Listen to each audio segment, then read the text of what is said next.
But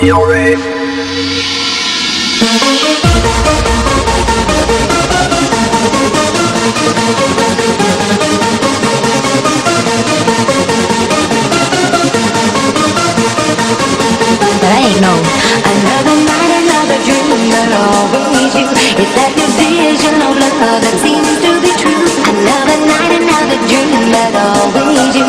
In the night I dream of a love so true. Be patient. Be patient. Be patient. Be patient.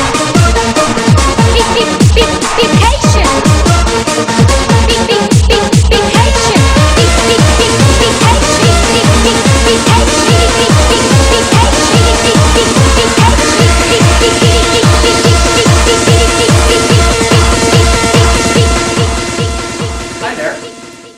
Well, it has been a long time since I made a video like this from the camera, but as you all know, I'm back in Holland now, and I immediately got the question when I will be returning to Japan again. I can say that my next Japan trip is being planned. First, it was planned that I would go to Japan in January, but we decided to flip that around, and now instead of me going to Tokyo, Mika is coming to Holland for 1.5 weeks, which is convenient because I got many messages asking me if people will be seeing Mika again in the videos, and then the answer is yes, in January when she's here. The scenery, of course, will not be that interesting as my Japan videos, but we will probably talk about different Japan topics, and hopefully you guys will like it at that time. Next up is, I looked a little bit about what kind of videos I can make now, because of course my videos will be a little bit different than my Japan related videos. I mentioned this before I went to Tokyo that because you're in Japan and you see so many things, you of course make videos about not only Gyaru stuff, but I basically started out as a channel talking about Gyaru and Gyaru topics. I will continue that now, and I will sometimes sidetrack to other Japan related stuff. Especially when I'm going on my next Japan trip, I will of course talk about all different kinds of stuff of the Japanese culture. I had the feeling that I hadn't really done a specific Gyaru topic in a while I was in Japan. I tried to get a little bit of Gyaru stuff in there with the footage, but of course the Gyaru world is very big, and it doesn't only involve like the high school culture, but it also has hosts, hostesses, you know, work, clothing shops, hairdressing, all kinds of stuff. So I can tap quite a lot of stories from that topic. And for example, I'm beginning a little bit easy now. I of course haven't done this kind of video for a long time, so I'm beginning a little bit slow, a little bit easy. But for example, where I'm very excited to talk about in upcoming videos are the Gyaru mothers. The clothes that I bought in Tokyo this summer, and I also got a question a few months back from Night Betty, who asked me if I wanted to talk a little bit about the Western Gyaru population. So I'm going to make a video about that as well. And I decided, because my Japan videos were received with positive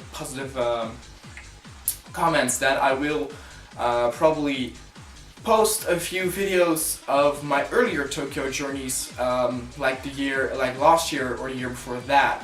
However, at that time I I just learned about Gyaru and Gyaru, and my hair was very short, so please cut some slack on the look part.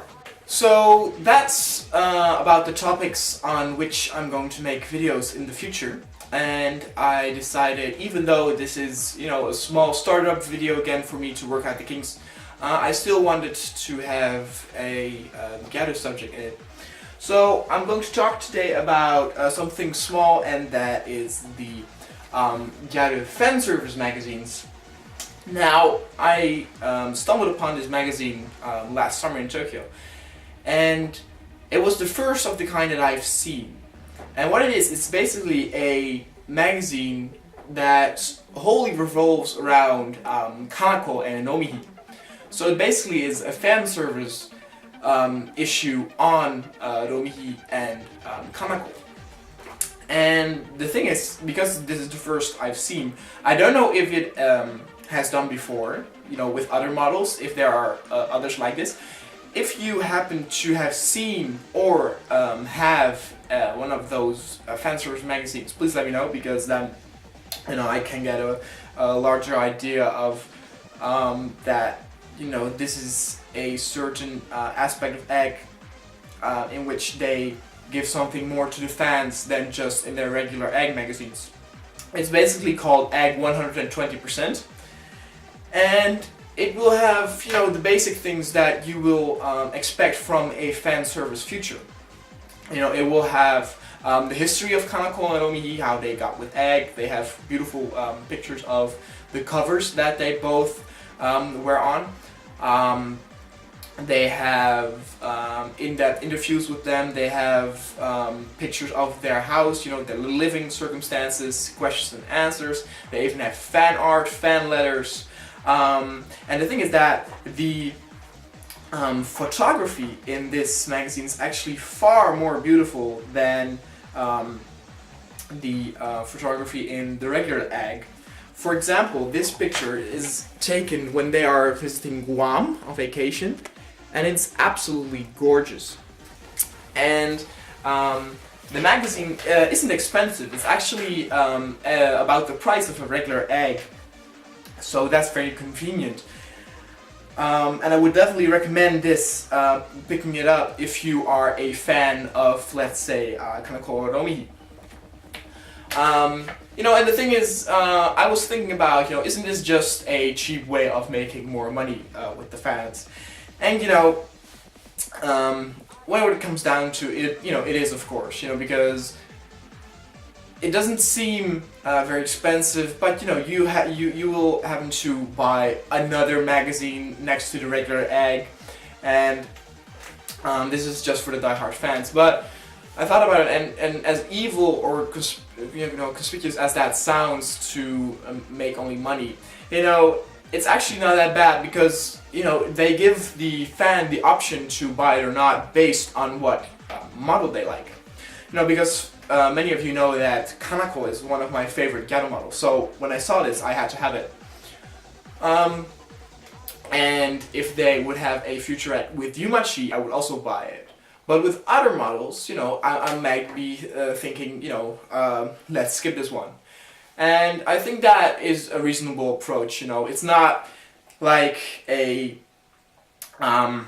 side magazine, with which features in-depth interviews with all the models. So they give you some sort of choice to get some variation in your collection of magazines and buy the ones that you want or not. I recommend this magazine very much. It's of course a side magazine, and it's actually, I think it's maybe a little bit more fun than a regular magazine, but I might also be saying that because the egg magazine, you've seen it so many times that you know the layout, you know what the deal is, you know how they categorized each magazine in different topics and stuff like that. And this is actually pretty new, so it was actually surprised to see what they would have in store for you for the Romihi or Kanako fan. And basically, if you are a fan of the egg models, you need to definitely check out the featurettes that they release every now and then. So that was my first Gyaru topic in a while now, and I will be talking in the next video about Gyaru mamas. I will do that with the help of a magazine as well, which is going to be a very interesting topic to talk about. So I will see you next time. See ya.